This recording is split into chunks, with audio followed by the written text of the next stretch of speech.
మాజీ మంత్రి కేటీఆర్ పై ఎఫ్ఐఆర్ నమోదు చేయడం కాంగ్రెస్ ప్రభుత్వం కక్ష సాధింపు చర్యనని డోర్నకల్ మాజీ ఎమ్మెల్యే రెడ్డి నాయక్ అన్నారు. మహబూబాబాద్ జిల్లా మురిపెడలో ఆయన మీడియా సమావేశంలో మాట్లాడారు. ప్రజలకు ఇచ్చిన హామీలను కాంగ్రెస్ ప్రభుత్వం అమలు చేయాలని ఒత్తిడి తేవడంతో ప్రభుత్వం ఇలాంటి చర్యలకు పాల్పడుతోందని ఆరోపించారు. కేటీఆర్ పై ఎఫ్ఐఆర్ నమోదు చేయడాన్ని రెడ్డి నాయక్ ఖండించారు. ఫార్ములా రేస్పై అసెంబ్లీలో చర్చకు సిద్ధంగా ఉన్న కేటీఆర్ను అరెస్ట్ చేయాలనే ప్రభుత్వం ఇలా వ్యవహరిస్తోందని విమర్శించారు.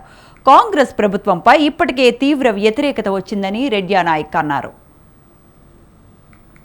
ముఖ్యమంత్రి రేవంత్ రెడ్డి గారు అన్యాయంగా బీఆర్ఎస్ పార్టీ వర్కింగ్ ప్రెసిడెంట్ పైన 4 సెక్షన్లతో ఎఫ్ఐఆర్ విడుదల చేయడం జరిగింది. ఈ ఫార్ములా కార్ రేసింగ్లో అవినీతి జరిగింది, 420 చీటింగ్ జరిగింది అని అర్థం వచ్చే విధంగా కేసు పెట్టడం జరిగింది. దీన్ని మేము తీవ్రంగా ఖండిస్తున్నాం. మీకు ప్రపంచంలో గత కొన్నేళ్ల నుంచి ఎలక్ట్రిక్ కార్లు,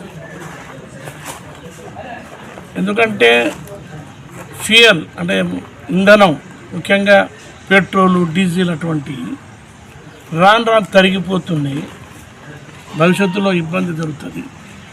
కాబట్టి ఎలక్ట్రిసిటీ తోటి నడిచే స్కూటర్లు కావచ్చు, కార్లు కావచ్చు, ఇతర వాహనాలు కావచ్చు, ఇటువంటి వాహనాలు తయారు చేసి దాన్ని